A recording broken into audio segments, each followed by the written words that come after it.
I've been having a hard time making videos this past week as I don't know how to address the collective pain that's going on in the world right now. And I think Eve Rodsky really helped me remember the value of the lane that I'm in. While the fires in California are leaving tons of families in a destitute place, I know there's countless women in those communities that are doing significantly more invisible labor than they've ever done. I was watching one of Kristen Bell's videos the other day, pointing out that if you wouldn't have one of the people in your family wear it, like, don't donate it. If you wouldn't gift it, don't donate it. Thinking about the collective pain that's going on from some of the executive orders that went out and the now blatant discrimination that can exist that was previously illegal and the courts could uphold, I'm really scared for the blatant inequities that are going to surface that have been there for a long time and are just going to get louder. At some point when I was talking with Eve and she was walking me down the fair play so we can have a fair day and have a fair say so that there can be equal pay, has to start with fair play. Today I was talking with one of my clients. They were talking about how they were different 6 months ago before they started working with me. And we ended up talking about how these conversations we were having on Zoom calls were changing the community that they live in. Conversations that they were having with their community. Some of these men that I'm working with are talking about emotions they haven't talked about since they were children or never. I know I need to make this video because I want to address how some of the videos that I'm going to be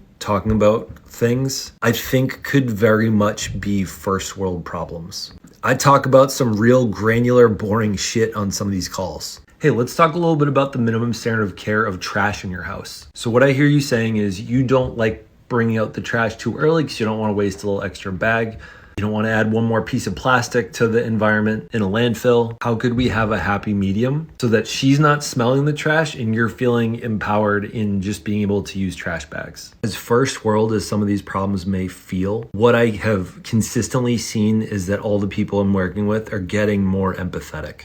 Even the women that I don't directly work with, I'm seeing more empathy come from them because they're being met closer towards halfway. So I'm giving you a heads up, despite the first worldness of some of the things I'm gonna be talking about, I know talking about fair play, creating equity in the home, helping so many of these men see they're valuing their time differently for themselves versus others, changes happening in the sphere that I have control. There are going to be things that I know are going to happen in the news that are going to take away my voice, and I know I will have to address them. I am fearful that I will come off as tone deaf, and I hope that the work that I'm doing and y'all see me doing feels to you as important as I know it is.